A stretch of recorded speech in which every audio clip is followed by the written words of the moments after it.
Bonjour à tous et bienvenue sur Première Loge, un podcast par les artistes pour les artistes. Ici, on parle de processus créatif, on parle des réalités du métier d'artiste et également on donne des bons conseils pour se lancer. On essaiera de donner des bons conseils. On essaiera.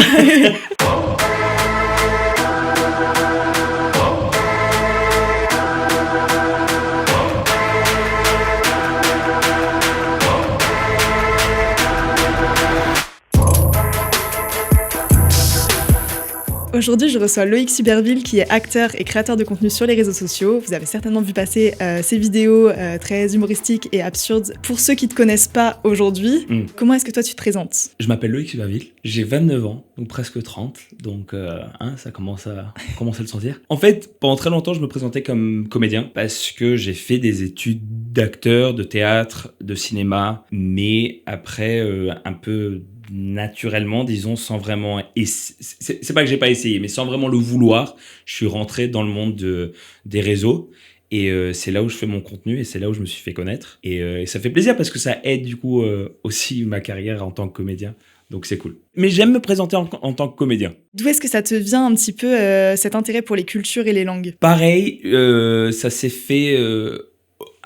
automatiquement, j'ai envie de dire, parce que je suis né au Mexique, mes grands-parents sont d'origine française, j'ai vécu toute ma vie aux États-Unis, mais dans un monde francophone, parce que je suis allé au lycée français. Mes parents ont insisté à ce qu'on parle français à la maison, mais toute ma famille, mes cousins, mes oncles, tout ça, ils parlent quasiment que espagnol. Ma nounou, quand j'étais petit, me parlait espagnol. Donc du coup, en fait, j'ai été baigné dans cette multiculturalité où je voyageais beaucoup, j'allais en France, je vivais aux États-Unis, mais j'allais aussi beaucoup au Mexique. Et donc du coup, ça m'a paru assez naturel de créer du contenu autour de ça. Parce que c'est ce que j'ai connu toute ma vie. C'est incroyable. Et du coup, tu parles 3 langues couramment ? 2 langues couramment. Vous allez voir, je vais faire beaucoup d'erreurs sur ce podcast, donc vous allez voir une langue très très couramment, l'anglais. Le français, je m'en sors très bien, mais je fais beaucoup d'erreurs. D'ailleurs, ma femme, elle adore les expressions que je sors parce que je réinvente un peu la langue française, un peu à ma sauce. L'autre jour, au lieu de dire à califourchon, j'ai dit à petit perchon. Donc il y a des trucs comme ça qui sortent.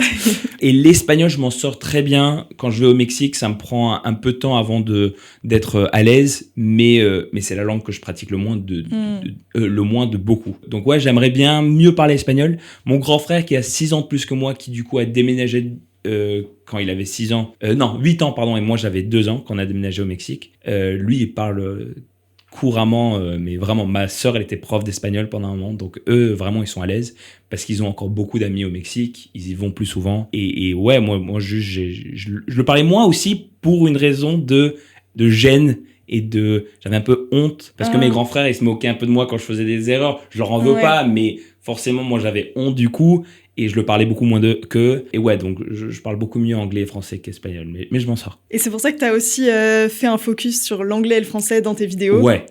À quel moment tu t'es dit tiens, je vais me lancer sur les réseaux, je vais faire des vidéos, et sur ce thème-là en particulier ? Ouais, ça a été 2 étapes du coup. Alors, en fait, j'ai fini mes études de théâtre dans une école américaine d'art qui s'appelle SCAD. Savannah College of Art and Design, c'est un côte-est dans la Géorgie, je crois que c'est comme ça que ça se dit en français, Georgia, Savannah, Georgia, et après, j'ai déménagé à Los Angeles, et j'ai déménagé pour faire du cinéma, c'était un peu le but, mais j'ai fait beaucoup de comédie musicale là-bas, je sais pas trop comment ça s'est fait, mais voilà, après 1 an de ça, où j'ai pas beaucoup travaillé en tant qu'acteur, j'ai été serveur, je travaillais à la durée, parce que je parlais français, à vendre des macarons. Après ça, il y a eu la pandémie, en 2019, qui a fait qu'il n'y avait plus d'opportunités pour les acteurs, du tout. Il n'y avait plus de production, que ce soit théâtre, cinéma, il y avait vraiment plus rien, tout était shut down, et donc du coup, j'ai décidé de déménager chez mes parents, parce que je pouvais pas, ça servait à rien que je reste là à servir des macarons, surtout que même ça allait fermer. Donc du coup, je suis rentré chez mes parents à San Francisco. Et en fait, j'ai passé des semaines à un peu rien faire, à pas savoir ce que je voulais faire. Ma mère, elle m'a dit, tu devrais essayer de retourner à l'école parce qu'il y a encore des écoles qui sont ouvertes et tu pourras continuer à jouer. Et je me suis dit que c'était une bonne idée. Donc, j'ai commencé le processus pour une application pour entrer dans les cours Florent à Paris. D'accord. Mais pendant ce temps, ça commençait en septembre et je crois que là, on était en février ou mars. Et du coup, pendant ces mois-là, j'avais rien d'autre à faire que de me filmer jouer, en fait. Ça semble bizarre, mais en fait, vu qu'il y avait aucune production, que je voulais continuer un peu à exercer ma profession, c'est à ce moment-là que j'ai découvert TikTok. Et je me suis dit, bah vas-y, je fais des sketchs pour moi, pour mes amis, pour ma famille, et je vois où ça m'amène. Mais encore une fois, le but, c'était pas de vivre de ça, pas du tout. C'était même pas de réussir dans ça. J'étais content avec mes 100 abonnés qui trouvaient ça rigolo dans ma famille. Mais très vite, en fait, je me suis rendu compte que ça pouvait fonctionner. Les gens, ils trouvaient ça assez drôle. Je crois que j'ai eu une première vidéo, mais c'était du lip sync, donc je jouais même pas vraiment. C'était une vidéo qui avait atteint les 300 000 vues. Et ça m'avait choqué. Et donc, c'était un peu comme un hit de drogue. J'étais genre, j'en veux plus! Et donc, je faisais une vidéo quasiment tous les jours. Et je crois que la première vidéo, je me suis rendu compte, il y a peut-être un truc avec les trucs de langue ou de multiculturalité. J'ai fait une vidéo sur les numéros français, où en gros, il y a un mec, on lui apprend que 99 en français, c'est 99. 4 chiffres différents pour un chiffre. Et ça avait très bien fonctionné. Je crois que c'est une des premières vidéos où j'ai passé le million de vues. Et la première vidéo qui a vraiment explosé, c'était ma vidéo sur vert, où c'était le même mot c'était un truc d'homonyme qui aujourd'hui fonctionne encore très bien. Mais cette vidéo, je crois qu'en un jour, elle avait atteint les 4 millions. Wow. Et ça avait explosé, ça avait été repartagé par BuzzFeed. Je me suis dit, c'est ça la direction que je dois prendre. En fait, c'est ça ce que les gens aiment voir, I guess. Et je suis resté dans les langues. J'ai fait plein de formats différents avant de trouver un peu le truc qui fonctionnait, qui était que, en fait, il faudrait que ces langues, ce soient des personnages. Mais encore une fois, ça a eu beaucoup de testing. À un moment, c'était dans une classe où c'était juste un prof et un élève. Et après, je me suis dit, ça serait drôle qu'en fait, le prof, ce soit pas un prof, que ce soit en fait le français, la langue française qui est en train d'essayer de se justifier lui-même de ce qu'il est. Et ça fonctionnait très bien. Et donc, du coup, je me suis lancé dans cette direction et je suis resté dedans, quoi. Tu vois, on dit souvent que l'humour, c'est culturel. Ah, je comprends. Et du coup, toi, t'es un peu dans un entre-deux où justement, t'essayes de faire se répondre deux langues et en même temps de faire rire un peu deux communautés, tu vois. C'est quoi un petit peu ton processus créatif là-dessus ? Je t'avoue qu'au début, c'était pas trop une préoccupation que j'avais. C'était vraiment, j'ai envie que les gens qui voient ça trouvent ça drôle. Moi, je suis plutôt de l'avis que l'humour, c'est universel. Je suis plutôt de cet avis, mais j'entends aussi que, évidemment, il y a certaines cultures qui trouvent certaines choses plus drôles que d'autres cultures. Mais en fait, je me suis rendu compte très vite que mon audience, c'était soit des Français qui, en fait, en regardant mes vidéos, se disaient « Ah, mais attends, mais c'est vrai qu'on dit ça et pourquoi ?» Et en fait, moi, en tant que Français, j'ai eu accès à ça parce que toute ma vie, en fait, j'étais face à « Mais on est en train de m'apprendre ça en cours d'anglais, on est en train de m'apprendre ça en cours de français, je comprends pas où ça... » Alors que si t'habites en France et que, t'as peut-être des petits cours d'anglais, mais t'es pas tous les jours constamment face à ces deux langues-là, où moi, en grandissant, je voyais clairement ça. Donc, il y a ce public-là, mais il y a aussi beaucoup de gens autour du monde qui veulent apprendre le français surtout, qui du coup se sentent vus dans ce truc de c'est pas simple en fait, genre ça n'a aucun sens et c'est cool qu'on peut en rigoler parce que moi je galère et j'aimerais parler français et les gens se sentent vus dans ça, je pense pas que tout le monde trouve ce que je fais drôle, donc du coup c'est universel dans le sens où il y a des Américains qui peuvent trouver ça drôle comme il y a des Français qui peuvent trouver ça drôle, mais il y a aussi des Américains qui peuvent trouver ça pas drôle comme des Français. Donc tu vois, c'est vraiment juste un humour spécifique et j'espère que ça fonctionne pour le plus de gens possible, c'est tout. Et est-ce que t'as pas peur de vexer un petit peu une culture ou une communauté Est-ce que c'est déjà arrivé ? Est-ce que je les vexe ? Oui. Est-ce que j'ai peur de ça ? Non. Parce que pour moi, beaucoup de gens ont l'impression que je suis en train de me foutre de la gueule des Français, ne sachant pas que je suis français moi-même. Donc il y a de l'autodérision dans le truc, et je trouve que ça passe mieux. Mais même si j'étais pas français, mec, c'est pas toi qui as inventé la langue française. D'ailleurs, c'est personne qui a inventé la langue française, c'est un truc, ça s'est fait naturellement. C'est drôle, on peut tous en rire, c'est pas très grave. Je suis pas en train de me moquer de toi. Après, les vidéos, ça devient un peu plus touchy, peut-être, c'est sur la culture française. Où, tu vois, il y a des stéréotypes sur le français ou la française qui passent pas pour tout le monde. J'essaye d'éviter les stéréotypes, mais il y a aussi des trucs où juste culturellement, c'est comme ça qu'on est. Moi, j'ai un podcast aussi avec ma femme qui s'appelle French Kiss où justement on parle beaucoup de ces différences culturelles. Et un truc, c'est que les Français, je te donne un exemple tout bête, et j'en fais des blagues sur ça, mais les Français, quand tu marches dans les rues, c'est beaucoup plus facile pour eux de s'embrouiller ouvertement que les Américains. on en rigole, j'en fais des blagues, mais est-ce que je pense que c'est nul de faire ça? Pas forcément, parce qu'au moins les Français, tu vois, ils ont leurs opinions et ils le font entendre, alors qu'aux États-Unis, ils sont tous un peu sneaky, un peu bitchy derrière eux deux, tu vois. Donc c'est juste pas la même manière d'aborder les trucs. Ça veut pas dire que c'est mieux ou moins bien. C'est des approches différentes et voilà quoi. Je suis pas en train de me moquer d'eux. Je suis en train de faire une observation et c'est sur ça qu'est basé l'humour d'observation quoi. C'est comme ça que c'est dans ce pays et puis voilà. Et puis de toute façon, en humour, les stéréotypes. Il faut s'accrocher à quelques stéréotypes pour que ça fonctionne aussi, quoi. Et ça vient de quelque part, les stéréotypes, je veux dire. Oui, non, mais c'est clair. Mais oui, les gens, en général, quand ils apprennent que je suis français, ils se calment très vite et ils disent « Ah, ok », parce qu'ils préfèrent que ce soit de l'autodérision que ce soit un Américain qui est en train de se moquer des Français, évidemment. Du coup, tu disais donc que t'as fait des études d'acteur aux États-Unis et en France, du coup, au cours Florent. Ouais. Est-ce que tu as remarqué des méthodes d'apprentissage différentes en fonction du pays? Bah, ça rentre peut-être dans ce truc pas de confrontation, mais les Français, ils ont peut-être moins peur de rentrer dans le dur, je pourrais pas trop t'expliquer parce que moi, ce que j'ai appris surtout dans les universités, dans les écoles d'art, que ce soit le théâtre, que ce soit en vrai n'importe quelle forme, je trouve que pas tous les profs fonctionnent pour tous les élèves. Et c'est ok. Et j'ai eu des super profs aux États-Unis, comme j'ai eu des profs, pas qui étaient moins bons, mais juste qui me parlaient pas, qui me touchaient pas. Et ça a été le même cas en France. Vu que c'est tellement un cas par cas de chaque prof, je sais pas si j'ai réussi, parce que c'est une question que je me pose beaucoup, je sais pas si j'ai réussi vraiment à trouver cette chose qui différencie les profs en France et aux États-Unis. Ceci dit, le fonctionnement est différent, mais il y a beaucoup plus, quand tu rentres dans une école de théâtre aux États-Unis, un truc de business. D'accord. Où oui d'accord, tu rentres dans un milieu artistique, mais il faut quand même que tu saches te vendre. Et ça, je l'ai pas du tout ressenti au cours Florent, en tout cas. Peut-être dans d'autres écoles d'art en France, oui, mais là, c'était vraiment, ok, on va te développer en tant qu'artiste. Tu vas trouver ta voix, ta voix, pas ta voix, ouais. Mais tu vas trouver un peu la direction qui parle et les outils qui feront de toi un meilleur artiste. Et je pense pas que c'est plus authentique forcément de faire ça parce que il y a une réalité du business qui fait que bah oui, il faut que je sache me vendre.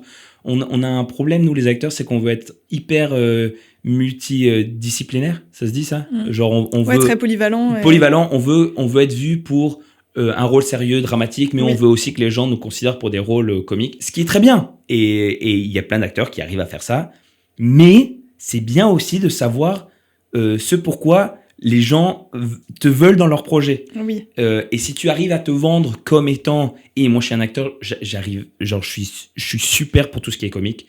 Vraiment, mettez-moi sur tous ces castings-là et ne perdez pas de temps à essayer de me mettre sur des trucs qui fonctionnent moins bien pour moi. Et ça, c'est OK. Mais effectivement, j'ai trouvé que dans mon université aux États-Unis, c'était beaucoup plus ça ce qui nous apprenait à faire. C'était de se vendre, en fait.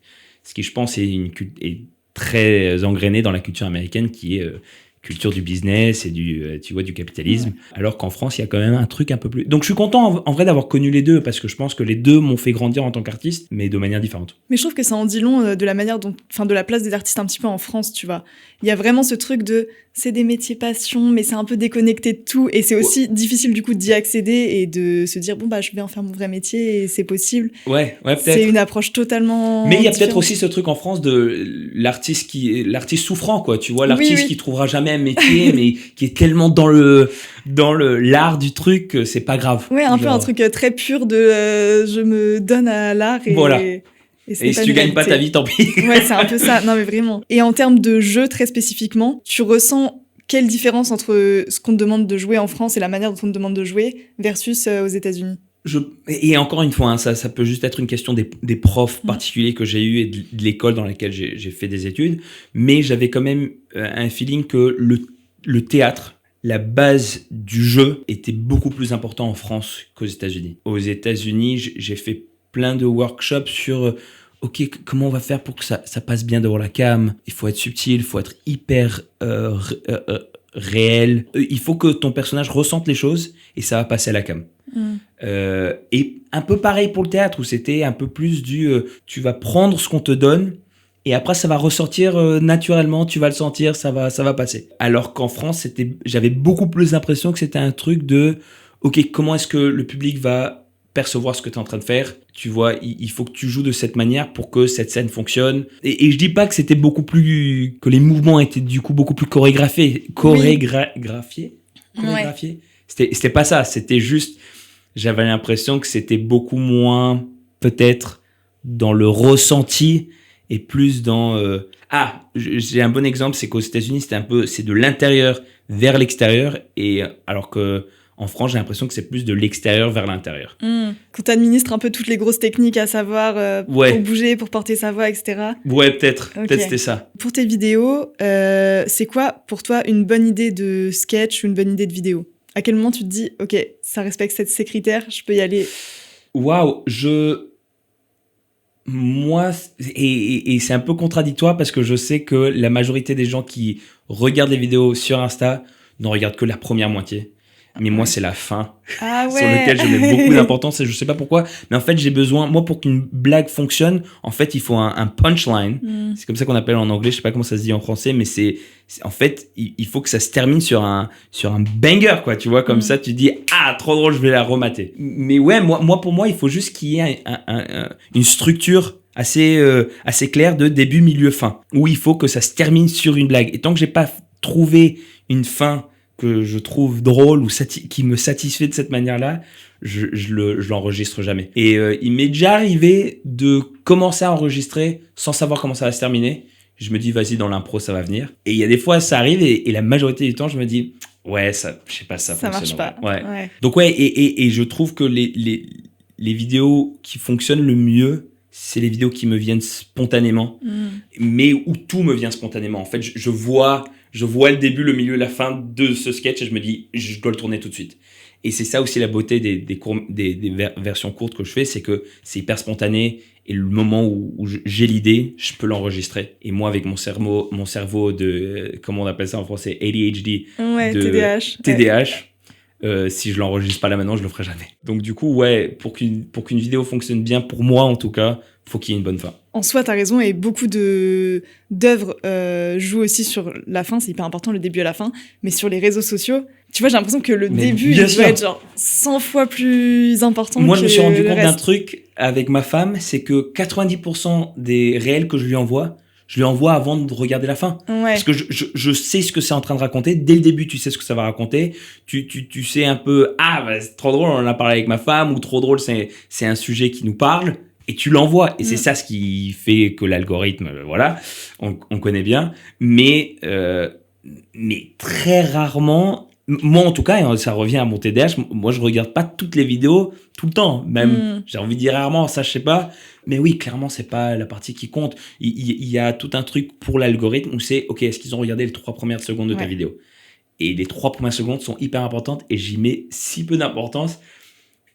Dans l'écriture, en tout cas. Après, une fois que je suis devant la cam, je me dis, ok, là, je sais que quand les gens ils vont regarder, il faut que je rentre. Et d'ailleurs, si vous regardez mes vidéos, la majorité du temps, je rentre en cam, genre, hey! Oui. Tu vois, parce que je suis genre, regardez-moi, restez là! Mais oui, je sais en enregistrant que la blague ou de quoi parle la vidéo doit venir très vite. Oui. Mais j'enregistrerai pas tant que j'ai pas une bonne fin. Et du coup, à quel point les algorithmes aujourd'hui sur les réseaux, ça te contraint? À quel point tu le prends en compte quand t'écris? Je devrais pas.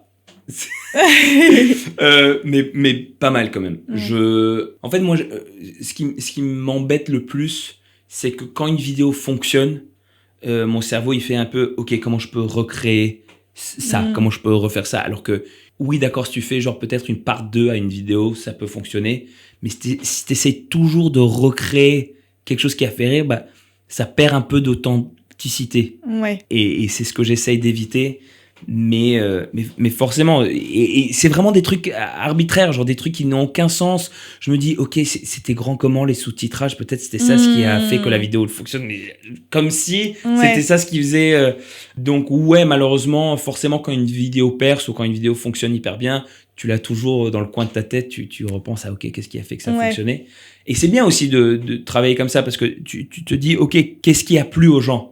Mais la majorité du temps, tu sais pas trop ce qui a plu aux gens. Moi, j'ai un gros souci sur les réseaux. C'est que les vidéos sur lesquelles je passe genre une journée entière où j'ai bien pensé le truc, où j'ai passé beaucoup de temps sur le montage, en général, elles fonctionnent pas aussi bien que les vidéos où j'ai eu l'idée, je l'ai filmé en 10 secondes, je l'ai monté en 3 secondes et je l'ai posté et ça explose. J'ai une vidéo récemment qui a explosé, je crois que c'est à près de 20 millions sur Insta.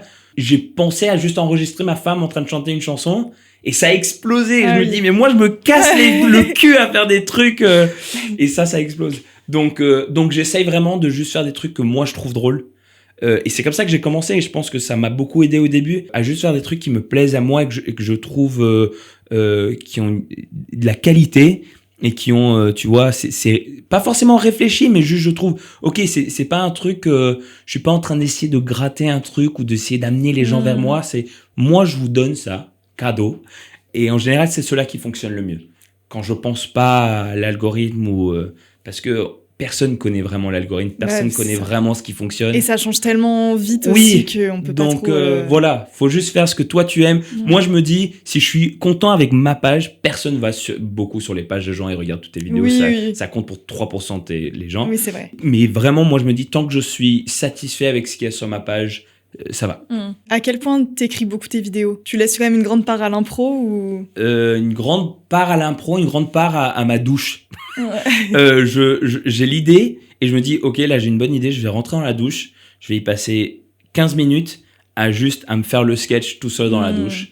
Ouais, je sais pas, je me sens safe dans ma douche. Et je le dis à tout le monde, mais c'est là où j'écris la majorité de mes sketchs et je joue mes persos. Et c'est à ce point-là où je sais où ça doit commencer, où ça doit terminer et c'est quoi la blague. Et après, tout ce qui est les mots spécifiques que j'utilise, je me refais des trucs pour savoir, ok, est-ce qu'il n'y a pas une petite blague que je peux insérer là-dedans. Et après, évidemment, quand j'enregistre, je laisse de la place à de l'impro. J'écris quelques-unes de mes vidéos quand elles sont assez complexes. Là, récemment, j'avais fait une vidéo qui avait assez bien fonctionné où si on prononçait toutes les lettres des mots, genre s'il n'y avait pas de lettres silencieuses. Et ça, pour le coup, ça, je dois l'écrire. Genre, ça sera juste impossible si je l'écris pas. Mais il y a d'autres vidéos où il y a juste une bonne blague dedans et je sais où ça doit aller. Et je me dis, vas-y, French, fais le fou. Et d'ailleurs, c'est très important pour moi de commencer avec le personnage un peu foufou parce qu'après, lui, il a toute la liberté. Et le personnage d'habitude Universal ou English qui est un peu réceptionne toute cette folie, lui se base un peu sur ce que j'ai fait avec l'autre personnage. Donc j'essaie de me rappeler de tout ce que j'ai fait et je réagis par rapport à ça. Je suis un peu, si vous me voyez chez moi en train d'enregistrer, c'est un peu de la schizophrénie. Genre vraiment, je suis en train de réagir, okay. Mais c'est fun. Et si je laisse pas assez de place à l'impro, je me fais chier, ouais. Donc, ouais, c'est important d'avoir de la liberté face à la cam. Mais ouais, j'écris tous mes sketchs dans ma douche. J'adore. Voilà. Et du coup, tu parlais beaucoup donc, du rapport au public, aux gens qui regardent, et ce que t'apprenais d'eux et qui t'influençait pour créer aussi. À quel point tu crées pour toi ou tu crées pour les autres? Je pense que à chaque fois que j'ai eu un burn-out, c'est les fois où je me suis rendu compte que je le faisais pas pour moi. Au début, je le faisais 100% pour moi. Parce que, évidemment, il y avait un truc de, j'adore avoir toutes ces vues, tous ces likes et machin. Mais je voyais vraiment ça comme, j'ai pas une pression de devoir satisfaire un public, alors que quand ça fait 1 semaine, 2 semaines, j'ai pas d'idée, y a rien qui me va, je suis sur d'autres projets, j'ai un contrat, je suis sur une pièce de théâtre ou quelque chose, je me satisfais de ça. Là, je commence à ressentir un peu de pression. Et en plus de ça, tu dis, la première vidéo qui sort après 2 semaines d'absence, ça doit être un banger. Et du coup, j'ai encore moins d'idées parce qu'il faut que ce soit un truc hyper bien fait, hyper machin. Ça doit être hyper drôle et donc du coup ça prend encore plus de temps. Le plus de temps j'attends, le plus j'ai cette pression, le plus ça pourrait aller vers un burn-out, tu vois. Et c'est pour ça que là en ce moment je me sens hyper bien parce que j'ai appris à m'enlever cette pression de ça doit être des trucs giga calés, genre tant que moi je trouve ça drôle, si ça n'a pas 1 million de vues, je m'en fous. J'essaie vraiment de plus regarder aux chiffres tant que moi je trouve que c'est une vidéo de qualité et ça a un peu commencé quand je me suis dit, en fait, les vidéos que moi je trouve moyen, des fois elles percent. Oui. Donc en fait, ça sert à rien de te prendre la tête, juste fais ce que tu penses sera drôle et puis voilà. Mais pour mieux répondre à ta question, ça vraiment ça dépend. Il y a des fois où moi je trouve ça drôle et je me dis, vas-y, je le fais pour moi. Et il y a des fois où je suis un peu sous l'emprise. Après, c'est mon métier, donc c'est normal qu'il y a des fois où je me dise, bon Loïc, genre vas-y, faut que tu fasses un truc là. Mais je t'avoue que les fois où j'ai senti que c'était vraiment pas pour moi et que je m'amusais plus, de 1, ça fonctionne moins bien. Et de deux, ça me donne encore moins envie d'en faire plus. Donc, c'est à ces moments-là où je me dis, OK, je vais prendre une petite pause, je vais me focaliser sur d'autres trucs, je vais écrire, pas forcément des vidéos courtes, je vais me focaliser sur d'autres choses qui sont tout aussi importantes de ma vie, et je reviendrai quand j'en ai envie, parce qu'il faut que j'en ai envie, sinon ça va être nul. Ouais, ça va s'éteindre tout seul. C'est ça. Mais en même temps, je trouve qu'on se rend pas compte à quel point le rythme sur les réseaux, pour les créatifs, il est genre hyper challengeant. C'est affolant, c'est parce que quand t'es acteur, par exemple, que tu joues dans des longs métrages, etc., c'est quand même sur un temps très long. Tu tournes, on va dire, t'as 1 mois de tournage, ensuite ça sort 1 an après, tu fais la promo à ce moment-là. Enfin, tu sais, c'est vraiment sur du temps long. Alors que là, c'est comme tu dis, ça fait 1 semaine que j'ai rien sorti, c'est affolant, mais c'est le seul métier créatif où... Ouais, il faut que tu... Ouais, mais c'est une pression que tu te mets toi-même, en vrai. Genre, des fois, je reçois beaucoup de messages de gens qui disent « ça fait longtemps » ou quand je publie un truc après longtemps, ils disent « Ah, j'espère ne pas devoir attendre un autre mois pour voir une autre vidéo. » Donc ça, c'est les petits trucs où tu te dis « Ok, oui, évidemment, il y a des gens qui... » Mais moi, je pense à mon expérience sur les réseaux. Il y a très peu de fois où je me dis « Bah, ça fait longtemps que j'ai pas vu cette personne, qu'est-ce qu'ils foutent ?» Genre, tu vois, je vais pas moins consommer le contenu de quelqu'un parce que ça fait longtemps qu'ils sont pas sur les réseaux. Moi, au contraire, je me dis, parce que ça fait un mois que je l'ai pas vu, je serais trop content de les retrouver. Oui. Mais nous, on se met une pression de, si on le fait pas là maintenant, et ça, c'est vrai pour le coup, c'est que l'algorithme te pousse moins si tu fais moins de contenu. Et c'est là où tu ressens la pression. Et l'autre chose aussi, et on en parle peut-être pas assez, c'est que les créateurs, ils passent leur temps à se comparer. Tout le temps. Et ça te met une pression de ouf. Je suis pas le seul à faire ce genre de contenu. Il y a 2 mecs avec qui, personnellement, je m'entends trop bien. Ils s'appellent Ati Frenchies et ils font du contenu de ouf. Et eux, pour le coup, ils sont 2. Ils ont une stratégie faut qu'on fasse une vidéo par jour. Et moi, pendant longtemps, je me comparais à eux. Tu vois, ça fonctionnait de ouf. Du coup, ils avaient beaucoup plus de visibilité. Et moi, je me disais, en fait, je fais n'importe quoi. Mais à partir du moment où j'ai commencé à fonctionner comme ça fonctionne hyper bien pour eux. Moi, le moment où j'ai commencé à essayer de faire pareil que eux, je me suis dit, mais en fait, ça fonctionne pas pour moi et c'est OK. Et aussi, vu que je suis comédien, moi, j'utilisais vraiment les réseaux sociaux comme manière d'entrer dans le game. Et pour le coup, je trouve que ça m'a aidé. J'ai pas besoin de me mettre la pression d'être... la personne la plus vue sur Internet. C'est pas ça mon objectif. Mon objectif, c'est que j'ai envie de créer des trucs qui résonnent avec moi. J'ai envie d'être comédien à la fin du jour. C'est ça ce que j'ai envie de faire. Je suis en train de faire ces vidéos pour atteindre cet objectif-là. Mon objectif n'est pas ça. Donc, c'est OK. Leur objectif, c'est ça. Donc, j'utilise eux comme exemple parce qu'on est potes, donc c'est OK. Mais oui, moi, je passe mon temps à me comparer. Des fois, je vais sur les profils des gens, je me dis, putain, mais en fait, ils ont tellement plus de vues que moi, je suis en train de faire n'importe quoi. Ça y est, en fait, je suis un has-been.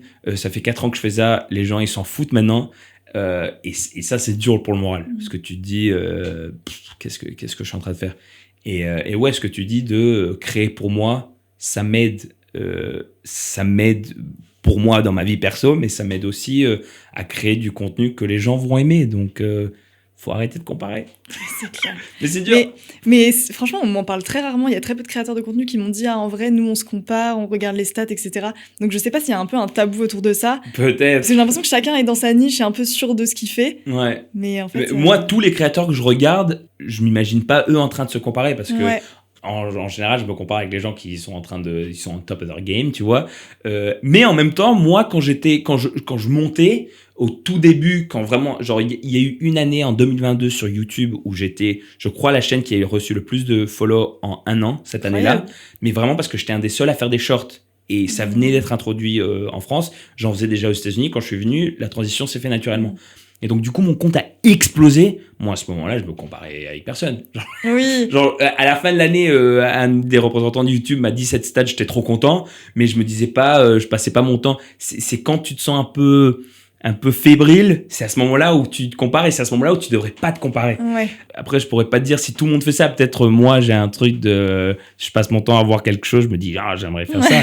Mais je pense que c'est un peu ça le danger des réseaux pour tout le monde, pas que pour les créateurs. C'est que tu passes ton temps à voir leur vie qui semble parfaite. Là, je suis en train de regarder un documentaire qui s'appelle Ruby Frank, Devil in the Family. C'est vraiment cool comme Insta, mais en fait, c'était une famille mormone. Mormone, ça se dit? Oui, je crois. Aux États-Unis, mormon. C'était une famille mormon ou mormone aux États-Unis qui semblait comme la famille parfaite. Et en fait, là, elle est en prison pour 30 ans pour abus, genre child abuse. Ouais. Donc, tu dis, les réseaux sociaux sont vraiment très, très forts à cacher la vérité. Il y a des gens... Et pour le coup, il y a plus les créatrices que les créateurs qui sont hyper ouverts de ce que ça te fait à ton mental d'être dans ce game. Parce que tu passes ton temps à te comparer et tu passes ton temps aussi à montrer que le meilleur côté de toi. Et donc, du coup, les gens, ils ont du mal à voir le vrai toi, tu vois. Et ça, pour le coup, je pense qu'on n'en parle peut-être pas assez, surtout pour la nouvelle génération qui passe leur temps sur leur téléphone à voir des vies qui semblent parfaites, qui ne le sont pas du tout. Mais ça, c'est vraiment les dangers des réseaux sociaux. Et moi, je le vois, du coup, j'ai beaucoup travaillé en tant que monteuse vidéo pour YouTube, les réseaux sociaux, etc. Et en fait, c'était plus un truc de qu'est-ce qu'on cache plutôt que qu'est-ce qu'on montre, tu vois. Ah, ouais. Genre t'enlever au maximum un peu tout ce qui pouvait être négatif, un peu moins drôle, etc. Et donc oui, à la fin, t'extrais juste le meilleur. Ouais, t'as l'impression que, waouh, ils ont passé 2 heures parfaites, là, tu vois. Exactement. Et en fait, c'est fou. Et du coup, bah, forcément, tu te reçois ça sur les réseaux sociaux où chacun a extrait le meilleur de lui-même, le plus drôle, le plus beau, le machin. Ouais. Et ça rend fou. Ouais. C'est un monde totalement connecté, mais déconnecté, finalement. Ouais. Et en tant que créateur et en tant que personne lambda, tu le ressens et ça t'affecte, je pense. Ah, totalement. Et du coup, donc toi, maintenant, t'as ton concept assez structuré, qui fonctionne bien, etc. Pour toi, un concept, ça te libère ou au contraire, ça t'enferme un peu? Est-ce que tu te dis des fois, j'aimerais faire autre chose que ça, mais ça marche et les gens me connaissent pour ça, donc je reprends ces personnages et je continue. Ouais, c'est une très bonne question parce que je me suis jamais rendu compte. Moi, je me suis toujours dit, je suis en train de me mettre dans une boîte là. Mais à t'entendre poser cette question, je me dis, ouais, c'est vrai que ça m'a beaucoup guidé aussi. Parce que quand tu sais pas forcément quoi créer... En fait, à l'école, par exemple, quand on te disait, vas-y, crée quelque chose, genre, faites une peinture, tu rentres chez toi, tu te dis, mais je sais pas ce que je vais faire, mais qu'est-ce qu'il veut que je fasse, ce mec? Alors que si on te donne un objectif, j'ai envie que vous, avec la peinture, vous arrivez à représenter ce qu'est l'amour. Ben là, tu as quand même un truc un peu plus concret où tu te dis, bon, c'est hyper abstrait le concept de l'amour, peindre l'amour, je sais pas ce que ça veut dire, mais tu as une direction. Et donc forcément, les idées vont un peu se regrouper vers un truc un peu plus concret. Et donc du coup, je pense que oui, effectivement, ce concept m'a beaucoup guidé et a fait que j'avais des concepts qui fonctionnaient bien parce que j'avais un thème concret. Et aussi pour les gens qui me suivaient, ils savaient à quoi s'attendre. Ouais, ils t'identifient, quoi. Voilà. Ouais. Et donc, du coup, pour eux, c'était pas un truc flou de... Quand ils présentaient à des gens, par exemple, ils disaient « Ah, il y a un mec qui fait des trucs hyper drôles sur la langue. » Alors que si c'est juste un mec drôle, tu dis « Ouais, il y a un mec, il est drôle, il fait des vidéos. » Et tu dis « Ouais, il y a plein de gens qui font ça, tu vois. » Et donc, du coup, pour ça m'a beaucoup aidé. Mais effectivement, du coup, il y a des fois où je voulais me défaire de ça. Mais parce que j'avais l'impression de ouais, ça me guide, mais ça y est, genre là, c'est la fin de la route là, tu vois. Tu fais ça pendant assez d'années, tu te dis est-ce que j'ai assez d'idées pour continuer à être drôle dans ce même thème, quoi. Et je pense que la réponse à ça est oui, mais effectivement en tant que créateur, t'as envie d'explorer d'autres trucs. Et j'ai toujours eu du mal un peu à me défaire de ça. C'est con, hein, mais j'ai commencé à faire ces vidéos en portant une veste en jean. Beaucoup de gens me connaissent comme le mec avec la veste en jean sur YouTube. Et du coup, moi, j'ai passé mon temps à me dire, ok, mais est-ce que si je l'enlève, les gens ils vont continuer à me voir? Je pense que oui, évidemment, mais du coup, j'ai ce truc où je me sens un peu enfermé dans cette chose-là. Mais est-ce que vraiment je suis enfermé ou juste j'ai peur de sortir de cette boîte dans laquelle j'ai réussi? Il y a un truc qui m'a beaucoup aidé, c'est pas aidé, mais où je me suis senti très vu. C'est un mec qui a dit en fait on a tellement peur du zéro, de recommencer à zéro. Et en fait il faut juste passer cette barrière et te dire que c'est pas grave si les gens me connaissent pas pour ça, je peux leur faire redécouvrir un autre truc et il y aura peut-être pas la même audience. Mais c'est comme ça que tu grandis, c'est en passant à autre chose. Donc c'est vraiment juste, ça revient à juste de la peur de pas être reconnu. Alors que il faut décider, quoi. Il faut se dire qu'est-ce qui est plus important, d'avoir plein de vues ou toi en tant que créateur, en tant que créatif, de passer à autre chose et d'essayer d'autres choses qui réussiront même peut-être plus. Ou s'ils réussissent pas, si ça fonctionne pas, tu te dis bon, on va essayer un autre truc. Donc ouais, mais j'aime que tu m'aies posé la question parce que du coup, c'est vrai que ça m'apaise un peu. Je me dis, ouais, en fait, t'étais pas tant enfermé que ça. C'est juste toi, tu t'es enfermé et t'as eu peur de recommencer à zéro. Mais il faut tenter d'autres trucs, je pense. Bah, surtout que je pense que les créateurs de contenu, un peu, enfin les mastodontes, je vais dire par exemple un Squeezie, tu vois. Ouais. C'est quelqu'un, à la base, il fait des vidéos de gaming quand même, tu vois. Ouais. Et maintenant, il fait des méga productions sur YouTube où il crée des jeux, il écrit, etc. Ouais. Et à chaque fois, il a réussi à emmener son public, son audience vers « Ah, on va tenter ce truc de nouveau, ce truc de nouveau ». Et je pense qu'il y a que comme ça que tu dures dans le temps. Parce qu'en fait, au bout d'un moment, je pense que, surtout sur Internet, les gens, ils se lassent, tu vois, de ouf. Des concepts, des contenus. Ouais. Donc ça vaut le coup de retomber à zéro, même si ça fait très peur. Ouais. et je suis sûr que Squeezie, il a fait des trucs que nous, on connaît pas et qui n'ont pas fonctionné. Exactement. Mais il est juste passé à autre chose, quoi, Ouais. tu vois. Ça veut pas dire que tu fais un concept qui fonctionne pas, que ça y est, c'est fini. C'est quoi. fini. Ouais. Et du coup, la création de contenu, pour toi, et surtout les réseaux sociaux, c'est un tremplin ou c'est une fin en soi ? Tremplin. Big time. Mais ça, pour moi, depuis le début, en fait, ça aide parce que ça me donne de la visibilité. On rentre aussi dans une ère de film and TV, de télévision et de cinéma, où tu as des gens qui vont en casting et ils te disent « Mais t'as pas assez de visibilité sur les réseaux. » Ouais. Genre vraiment, c'est une réalité. Dans le mannequinat, c'est pareil. Ouais. C'est fou. Ouf. Ouais. C'est ouf. Et donc, du coup, moi, c'est nul, hein, mais ça me rassure de savoir que ça sera jamais une barrière pour moi. J'ai pas envie qu'on me choisisse pour cette raison-là, mais j'ai aussi pas envie qu'on me dismiss, qu'on me mette de côté parce que j'ai pas assez de following. D'ailleurs, ça m'est déjà arrivé hein, qu'on me prenne dans un projet, que je me pose la question de est-ce qu'ils m'ont vraiment pris parce que j'étais le meilleur pour ce rôle ou parce qu'ils savent que je ferai de la publicité pour ce projet. Mais bon, ça c'est moi et mon ego et tu vois, mes insécurités qui parlent. Après, je pense que de manière générale, même des acteurs plus traditionnels qui sont pas sur les réseaux sociaux, tu les prends aussi parce qu'ils sont bankable ou pas, tu vois. Ouais. Donc en fait, ça s'est un peu déplacé ça sera toujours, par les réseaux, mais c'est toujours le même système au final. Ouais, je suis d'accord.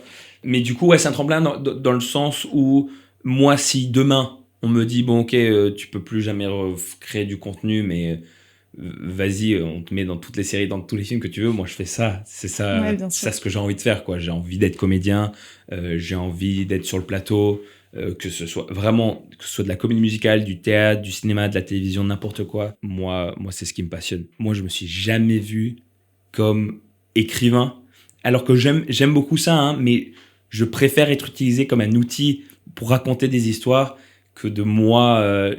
J'ai pas cette connaissance. Moi, je connais des écrivains, des gens qui racontent des histoires. Je suis juste. C'est pour ça que je fais du format court aussi. C'est parce que j'ai pas une histoire à raconter. J'ai une blague à raconter. Je la raconte très bien cette blague. Après, c'est tout aussi dur d'écrire du format court que. Ouais, du peut-être. Format long. Ouais. Peut-être. Je m'en rends peut-être pas compte, mais moi je connais un mec qui est un super comédien qui fait aussi pareil, Paul Taylor, qui fait du stand-up. Pour moi, je pourrais jamais faire ce qu'il fait. Je lui en ai déjà parlé, mais lui, la manière dont il parle de mon contenu et putain, t'es trop fort à format court et tout, tu le fais hyper bien. En fait, pour moi, je me dis, tu te fous de ma gueule, genre ça se compare pas. Mais d'après lui, oui, c'est pas le même, c'est juste pas les mêmes formats, quoi. Moi, lire des scripts et jouer, c'est ce qui me passionne, vraiment. Et comment t'arrives à travailler ton jeu d'acteur encore maintenant et un peu au quotidien pour progresser ? Je continue à travailler en tant que comédien. Je fais beaucoup de comédie musicale. Là, d'ailleurs, on a un article qui est sorti aujourd'hui sur Le Parisien par rapport à Monte Cristo, la comédie musicale, j'ai vu. Qui se monte en février 2026. Donc, moi, je passe mon temps là, juste après ce podcast, j'ai un casting, justement. Donc, il y a ça. Je suis venu en France en 2020 pour les cours Florent. Et ça, je commençais déjà à faire mes vidéos. Donc, c'est pas comme si les deux choses sont pas compatibles. Je peux continuer à apprendre tout en créant. Et c'est aussi un peu la beauté de ce que je fais. C'est qu'avant, pour mon job alimentaire, pendant que j'essayais d'être acteur, c'était d'être serveur. Ce qui est totalement OK. Mais moi, et tous les acteurs, je pense, personne n'a envie d'être serveur. Donc, de pouvoir gagner ma vie en faisant quelque chose qui quand même incorpore ce que j'aime faire, ce qui est jouer devant la caméra, tout en ayant le temps de faire d'autres projets et des trucs qui me passionnent vraiment. C'est vraiment... J'ai tellement de chance de pouvoir ça. Des fois, je m'en rends pas compte. Des fois, ma femme, qui est aussi comédienne, elle a toujours du travail alimentaire pendant qu'elle passe des castings. Et je me rends compte à quel point j'ai de la chance de pouvoir faire ce que je fais, vraiment. Et je remercie... donc, c'est un tremplin, mais c'est aussi... ça me permet de gagner ma vie en faisant ce que j'aime faire. Et je suis hyper reconnaissant aux réseaux sociaux en général pour pouvoir faire ça, quoi. Après, c'est de la chance, mais c'est aussi du travail. Bien sûr. Oui, bien sûr, c'est du travail. Mais mais des fois, j'ai du mal à considérer ça du travail vu que c'est ce que j'aime faire. Oui. Mais oui, penser à des blagues, concepts, tout ce qui est écriture, pour moi, c'est vraiment ce qui me demande énormément de travail. Et c'est tout aussi dur de jouer, de devoir me mettre en scène et tout ça. Mais j'aime tellement ça que j'ai l'impression de jouer, quoi. Jouer, justement. Et en tant qu'acteur, du coup, ça a été quoi ton rôle le plus improbable et aussi celui dont tu as été le plus fier? Waouh! Je pense que celui pour lequel j'ai été le plus fier, c'était... Mais en fait, c'est une production au Cours Florent. On a fait une production de Les Misérables. De Les Misérables, on a fait une production des Misérables, ça se dit. Je pense que c'est de Les Misérables, bizarrement. Mais on a fait une production en 2021 et vraiment, c'était un tout petit truc. C'était une production scolaire. J'ai joué le rôle de Jean Valjean et en fait, ça demande tellement ce rôle. C'est quand même un spectacle de 2 heures où je suis quasiment tout le temps sur le plateau. J'ai été hyper fier de cette prod. Et j'ai été hyper fier de ce que j'ai pu donner de moi. Et ça m'a libéré un truc ou une confiance en moi aussi, où je me suis dit, c'est peut-être ça ce que tu devrais faire, c'est de la comédie musicale, tu vois. J'aime tout, mais vraiment à ce moment-là, j'étais genre, mais en vrai, t'es en train de tout donner, t'es sur le plateau pendant 2 heures, tu chantes ta vie, tu donnes ta vie, c'est un rôle hyper complexe, donc ça n'avait pas besoin d'être, d'ailleurs ils viennent de le jouer au Châtelet, mais ça n'avait pas besoin d'être au Châtelet pour que je sois hyper fier de ce que je fais. Et vraiment, c'était incroyable. Le rôle le plus improbable, c'était une autre comédie musicale. J'ai fait beaucoup de comédies musicales. C'était une autre comédie musicale que j'ai fait aux États-Unis, à Los Angeles. C'était une création. C'était un spectacle qui s'appelle Tabletop. Et c'était une comédie musicale sur Dungeons and Dragons. Tu connais Donjons et Dragons? Oui. C'est un jeu de dés où en gros tu crées une histoire, et dans cette comédie musicale on était des joueurs de Donjons et Dragons, mais ça vacillait entre la réalité et le monde qu'on avait créé, et en fait la comédie musicale se passait des fois dans le monde qu'on avait créé dans Donjons et Dragons. D'accord. Et pour moi c'était giga improbable parce que je connaissais pas du tout Donjons et Dragons, je connaissais pas du tout le concept. De faire une comédie musicale sur ça me paraissait hyper étrange, mais en vrai c'était trop bien et j'ai trop aimé et j'ai passé un super moment. J'ai rencontré des gens giga talentueux, mais pour moi ça me paraissait tellement improbable de faire ça, mais ouais, c'était hyper cool comme expérience. Et est-ce que du coup tu as déjà hors les réseaux sociaux créé un personnage que tu as interprété? Oui, absolument. Encore une fois, c'était dans un contexte pas pro, c'était à l'école, mais c'était dans mon école d'art aux États-Unis. Ils ont du budget aux États-Unis. Les écoles sont chères, mais du coup, ils ont des super budgets.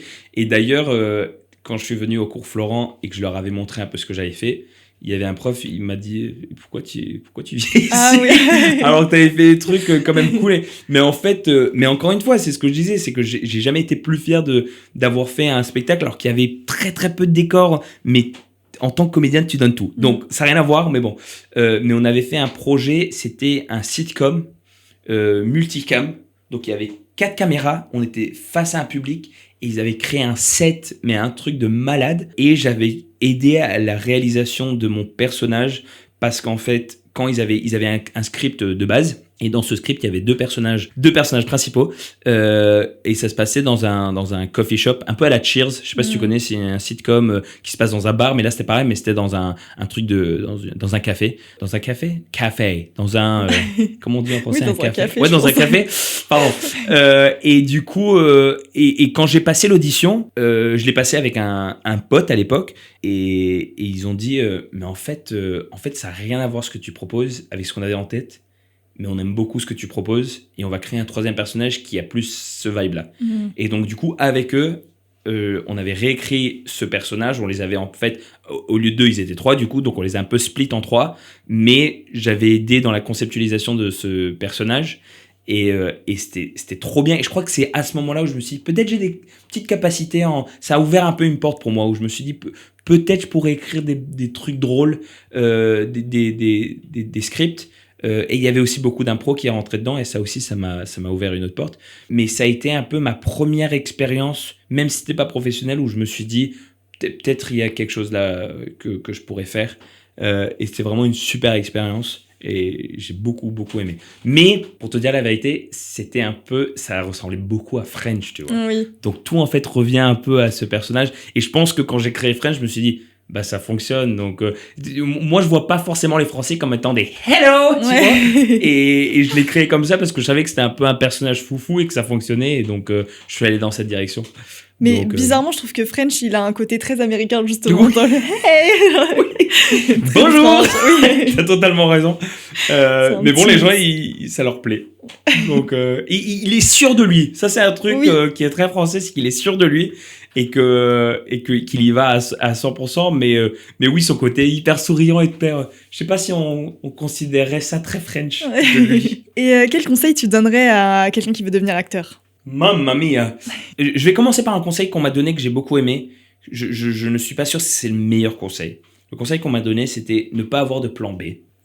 C'est-à-dire que si tu veux rentrer dans ce business, il faut que tu y ailles à 100% et tu peux pas être dévié par ouais, d'accord, je sais pas, je suis assez fort, donc je devrais peut-être avoir ça de côté. Je comprends pourquoi on m'a donné ce conseil, parce qu'effectivement, c'est un milieu hyper compétitif. Et qu'il y a des gens, ils donneront leur life pour y aller. Et si tu es face à ça et que toi, tu donnes pas ta life, forcément, ils vont aller avec l'autre personne. Mais en même temps, je crois que la personne qui m'a donné ce conseil, c'est quelqu'un qui avait percé dans le game. Donc, c'est facile à dire, il faut tout mettre de côté quand au bout du compte, tu réussis. Parce que du coup, t'as pas vécu les répercussions d'avoir pris cette décision. C'est comme si quelqu'un gagnait la loterie, il disait... faut jouer. Dépensez tout votre argent sur la loterie, ça va bien se fonctionner. On donne les pires conseils dans ce podcast. Voilà, donc je comprends. Et il y a un peu de logique dans ce truc de... Vraiment, si tu veux réussir, il faut que tu y ailles à fond. Ça veut pas dire que tu peux pas faire d'autres choses à côté, que tu peux pas avoir une vie, tu peux pas avoir une vie sociale, tu peux pas... te marier, avoir des enfants, ça veut pas dire ça. Mais je pense qu'il faut juste, si tu rentres dans ce game, il faut être sûr que tu veux être dans ce game. Parce que c'est dur. C'est dur pour le mental, c'est vraiment pas facile. Moi, je suis allé à l'école avec beaucoup de gens qui sont restés mes amis. Il y a beaucoup de gens que je trouve giga talentueux, plus talentueux que moi. Et ils ont pas de taf. Et c'est hyper dur pour eux. Et c'est encore plus dur parce que, vu qu'ils sont hyper talentueux, à l'école... Ils ont pas connu la déception de pas pouvoir faire des trucs parce que t'es à l'école, t'es hyper talentueux, on va te faire travailler. Alors que dans le monde professionnel, c'est pas la même chose. Ça veut pas dire que t'es hyper talentueux, c'est pas du tout une méritocratie. Et donc du coup ouais, tu te remets en question. Donc je pense que je vais un peu adapter ce conseil qu'on m'a donné pour dire il faut persévérer. Il faut juste persévérer. Ça veut pas dire que vous pouvez pas faire des trucs à côté, mais juste ça veut pas dire que ça fonctionne pas les 5 premières, les 10 premières années, que ça va pas se faire. Et faites-le aussi pour vous. Écrivez pour vous, jouez pour vous. Et c'est un peu comme ça que moi j'ai réussi. Et je dis pas que ça va réussir pour vous, mais moi j'aimais tellement jouer qu'il fallait que je continue à jouer même quand il y avait plus d'opportunités professionnelles. C'est-à-dire que je me suis filmé, je l'ai posté, j'ai machin. Et aujourd'hui avec les réseaux sociaux, c'est hyper facile de se faire voir. Hyper facile, tout le monde le fait, donc du coup tu te fais encore moins voir. Mais c'est hyper facile de le mettre au monde et de continuer à faire ce que tu aimes faire, même si c'est pour tes 2 parents, ton frère. Moi, j'ai une pote, elle fait une newsletter qu'elle écrit tous les mois pour ses parents et sa sœur. Bon, moi, je le lis de temps en temps, mais c'est trop cool parce que tu le fais pour toi et tu sais jamais ce que ça va devenir, ce truc. Donc, faut pas regarder les chiffres non plus, du coup. Faut vraiment continuer à le créer pour toi. Et ça prendra du temps et des fois ça sera hyper chiant, mais au bout du chemin tu l'auras fait pour toi et parce que toi tu trouves que c'est beau ce que tu fais et pas pour les autres. Je suis totalement d'accord, il faut persévérer. Et en fait c'est logique que les personnes entre guillemets qui ont réussi donnent ce conseil là parce que c'est que le chemin qu'elles ont pris. Enfin c'est logique. Ouais. Finalement. Mais oui, c'est pour ça que j'aime pas trop qu'on dise n'aie pas de plan A. Oui. Parce que c'est pas vrai. Et ayant des amis qui sont dans le milieu, je peux te dire que c'est vraiment pas facile. Et avoir vécu ça aussi, moi, avant que ça a commencé à fonctionner, et j'en suis pas non plus à un stade dans ma vie d'acteur, genre je sais que j'ai encore un long chemin avant d'être là où j'ai envie d'être. C'est-à-dire tout le temps en train de travailler sur des nouveaux projets qui m'inspirent et machin, j'en suis pas encore là. Je galère encore avec des castings et des machins, mais je connais ce que c'est de pas réussir dans un métier dans lequel tu veux tellement réussir. Et ouais, faut pas perdre sa passion. Voilà. Et comment tu justifies un petit peu ça, tu vois, de te dire j'étais avec des gens hyper talentueux, entre guillemets plus talentueux que moi, et en fait ça ne marche pas pour eux, J'ai un exemple, sans dire de prénom, mais j'ai un exemple en tête de quelqu'un qui en fait a un profil hyper particulier. Et je pense qu'il y a des gens, ils manquent un peu d'imagination et du coup, ils ont du mal à caser cette personne dans un truc. J'ai fait de la comédie musicale au cours Florent, aussi du théâtre, mais j'ai beaucoup d'amis dans le monde de la comédie musicale. En sortant du cours Florent, leur premier contrat, dont moi aussi, c'était à Disney. Parce qu'ils ont plein de super spectacles musicaux, comme Le Roi Lion, Frozen. Ils ont des trucs vraiment stylés pour chanteurs-comédiens, mais c'est Disney. Ça veut dire que tu dois avoir une certaine taille, tu dois avoir l'air d'une certaine manière. Pour des rôles, tu dois avoir un certain caractère hyper spécifique à ce rôle-là. Donc même s'il y a plein d'opportunités, plein de spectacles, si tu rentres pas dans un cadre, j'ai envie de dire, assez normal, c'est bizarre à dire, mais tu vois ce que je veux dire, genre, tu dois avoir l'air assez basic pour que quand tu mettes cette perruque, on peut croire que tu peux être n'importe quel prince ou n'importe quelle princesse. D'accord. Pour le coup, cet ami que je trouve hyper talentueux n'a pas un look non plus... c'est quoi le mot que je cherche ? Standard, disons. Un peu atypique. Atypique, ouais. Mais du coup, je trouve ça hyper intéressant. Genre, tu vois, mettez ça en avant. Genre, c'est un peu... C'est raw, c'est vrai, machin. Mais à Disney, où on trouve beaucoup de travail, ils cherchent des gens, voilà. Et donc, du coup, ça, je crois que ça rentre dans tout le métier, pas que à Disney. Et donc, du coup, quand les directeurs de casting voient cette personne et ont du mal à un peu... Ouais, je sais pas trop dans quel rôle te mettre. T'as une super voix, tu chantes hyper bien... mais t'as un vibe, c'est pas que le look, hein, c'est la manière dont elle joue et tout. J'ai juste un truc particulier, mais que je trouve fascinant. Mais ils ont du mal à la mettre dans un rôle. Mais je trouve ça paradoxal parce qu'on dit un petit peu, du coup, les acteurs c'est quand même très concurrentiel comme métier et qu'il faut un petit peu sortir du lot, se différencier, mais finalement. C'est pas forcément ce qui est apprécié dans la réalité. Ouais, moi j'ai du mal à l'expliquer. Et à chaque fois que j'en parle avec cette personne qui me dit que ouais, peut-être je suis pas... Genre, moi j'insiste, tu es tellement talentueux, je ne comprends pas. Continue, s'il te plaît, continue. Et ça, c'est un exemple parmi mille. Mais des gens qui, oui, on a juste du mal à les mettre dans des cases. Et tant que quelqu'un n'a pas écrit... Et c'est pour ça que moi, on m'avait aussi beaucoup donné ce conseil en tant qu'acteur, c'est écrire du matériel pour toi. Mets-toi en avant parce qu'il n'y a pas quelqu'un qui va venir écrire un rôle qui t'ira à la perfection. Oui. Alors, ces gens-là qui sont peut-être un peu atypiques, bah, peut-être la solution, c'est Et cette personne aussi, que je pense en particulier, déteste les réseaux sociaux, n'est pas sur Instagram. Et j'admire ça de ouf. Vraiment, j'admire ça.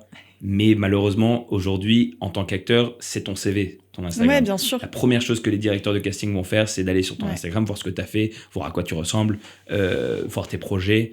Et que cette personne ne soit pas sur les réseaux, je pense que ça, malheureusement, ça fait que ils ont moins de visibilité. Et toi, ça t'a toujours aidé, le fait de faire du contenu sur les réseaux, ou pas au contraire, toujours. Ça peut être pas un frein toujours. aussi. Il y a eu une fois, c'était pour les castings de Molière, la comédie musicale. Ah oui. Qui, maintenant, en le regardant, je pense pas que ça m'aurait allé. C'est pas le genre de projet qui, moi, me fait vibrer. Mais je me rappelle quand le projet avait été annoncé. Moi, ma comédie musicale préférée, pour savoir, c'est Hamilton. Il y avait une ressemblance. Il y avait une grosse... Si vous voyez les posters côte à côte, si vous voyez le genre de musique qu'ils font, il y a une inspiration, disons. Je m'étais dit, en vrai, je sais pas ce que ça vaut ce projet, mais j'aimerais trop passer une audition. Et c'était quand j'étais au cours Florent, et donc du coup, mon prof à l'époque connaissait bien le producteur du spectacle ou le directeur de casting. Et il m'avait dit, écoute, j'ai envoyé ton profil et le profil de cette personne pour passer des auditions. Et j'étais hyper content, c'est trop bien. Et après, la semaine d'après, il est venu, il m'a dit, bon, le directeur de casting a vu ton Instagram et il m'a dit qu'il fait un peu trop le zouave. Ah non. Genre qu'il est trop rigolo pour ce qu'on cherche. Ouais. Et du coup, là, tu te dis, laisse-moi au moins l'opportunité de te montrer que je ne fais pas que ça. Mais ouais, il m'avait vu de cette manière et pour eux, ils ne voyaient que ça. Ouais. Après, il y a un peu de vérité dans le sens où peut-être que les gens qui allaient voir le spectacle me connaissaient. Et du coup, ça les aurait fait bizarre de me voir dans autre chose que dans French Hello, parce qu'ils voulaient un truc peut-être un peu plus dramatique. Je l'entends. Vraiment, je l'entends. mais je t'avoue que ça m'a fait chier de même pas pouvoir passer Ouais. parce que je faisais trop le mariole sur Instagram. Ah ouais, c'est violent. Et que j'avais pas un look assez sérieux. Mais c'est un peu le jeu, même je vois, d'acteurs qui jouent dans des comédies françaises et qu'en fait, qui n'en sortent jamais. Ouais. Parce que ils marchent là-dedans, les gens les connaissent pour ça, ils viennent pour ça, et on n'ose pas, on n'a pas l'audace de les déplacer dans autre chose, dans autre genre. Ouais, en anglais, c'est une expression, on appelle ça being pigeonholed. Un trou de pigeon. Je crois que c'est parce que je sais même pas pourquoi il y a cette expression, mais en gros, ça veut dire que on t'a mis dans une case. Et ça revient aussi à ce truc de savoir se faire vendre.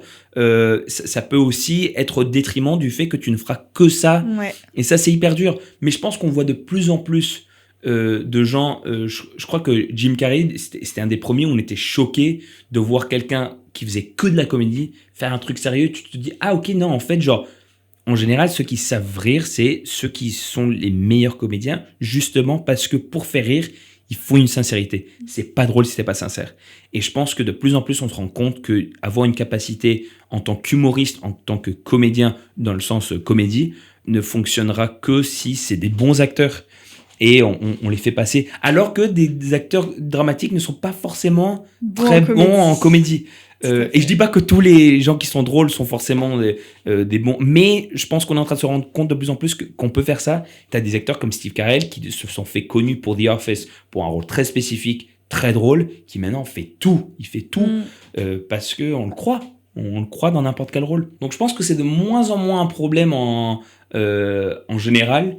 Mais ouais, c'est dur de sortir de ce pourquoi on te connaît, quoi. Bien sûr. J'avais une question plus personnelle, mais comme t'en parles sur les réseaux, je me permets d'en parler. Tu vas bientôt devenir père, du coup. Oui.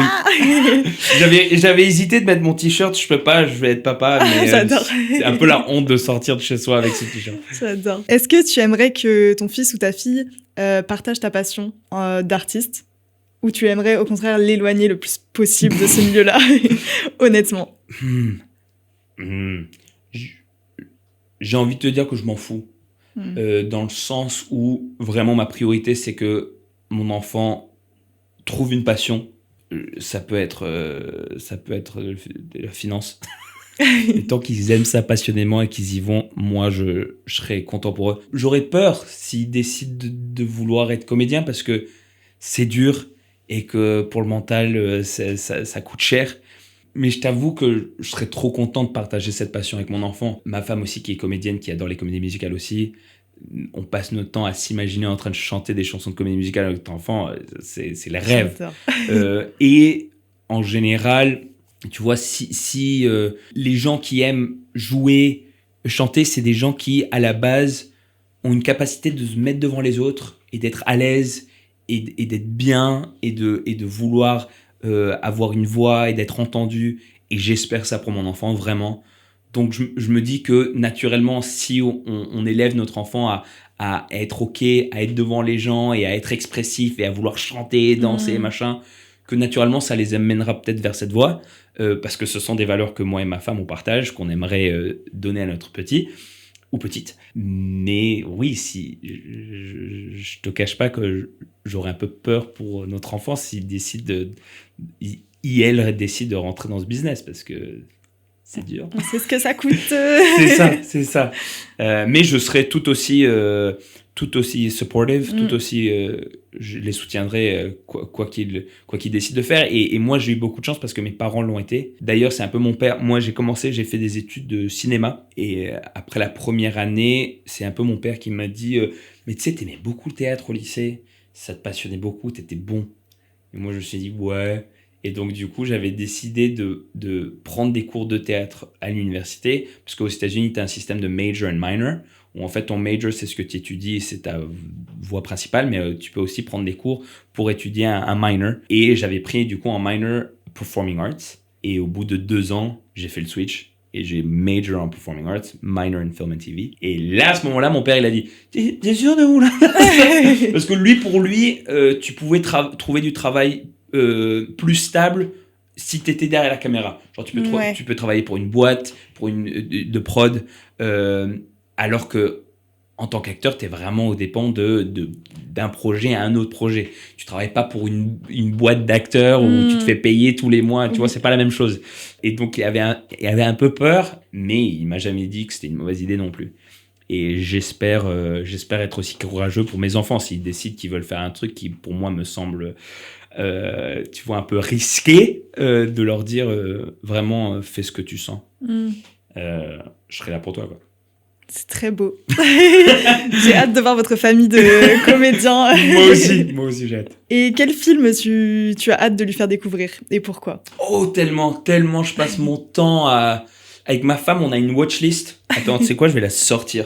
Donc ça, c'est tous les films qu'on veut regarder, qu'on n'a pas regardé. Ça, c'est tous les films qu'on a regardés ensemble. Voilà. La liste est énorme. Grosse liste. Ouais. Et cette liste, quand le bébé aura l'âge de... Parce qu'on... Pas d'écran avant 3 ans, c'est ce qu'on s'était dit. Bon, c'est ce qu'on s'était dit. C'est une bonne chose. Après, est-ce qu'on réussira? Moi, la quantité de parents qui m'ont dit, ouais, au bout de 1 an et demi, 2 ans, on a arrêté la règle. Mais on veut faire 3 ans sans écran. Mais une fois qu'ils auront l'âge pour regarder... Même, tu vois, moi, je suis un grand fan des Disney classiques, films d'animation. Quand il aura 5-6 ans et qu'il voudra regarder Peter Pan, moi, je vais être là en train de regarder Peter Pan avec cet enfant. Bien sûr. J'adore ça. En tout cas, les films francophones que j'ai trop hâte de montrer à mon enfant... je crois que c'est Les Choristes. J'adore ce film et énorme impact quand j'étais petit, justement pour cet aspect de, tu vois, l'art, ça t'ouvre, ça peut changer ta vie. Tu vois, ça m'a un peu appris ça, moi. Et un de mes films français préférés, et peut-être ça se rapprend un peu plus tard, mais Les Intouchables. D'accord. Avec Omar Sy. J'aime beaucoup ce film. J'ai encore plus hâte de faire découvrir à mon enfant les soundtracks des comédies musicales. Ah oui. Genre de passer notre journée à écouter Hadestown ou Hamilton et de les chanter ensemble, ça c'est ma passion. Voilà. C'est un très bon projet finalement. C'est ça. Quel artiste, toi, tu aimes beaucoup et tu aimerais faire découvrir aux auditeurs du podcast? Ça peut être un artiste de tout, ça peut être un écrivain, un acteur, un réal, ce que tu veux. Est-ce que je peux dire ma femme?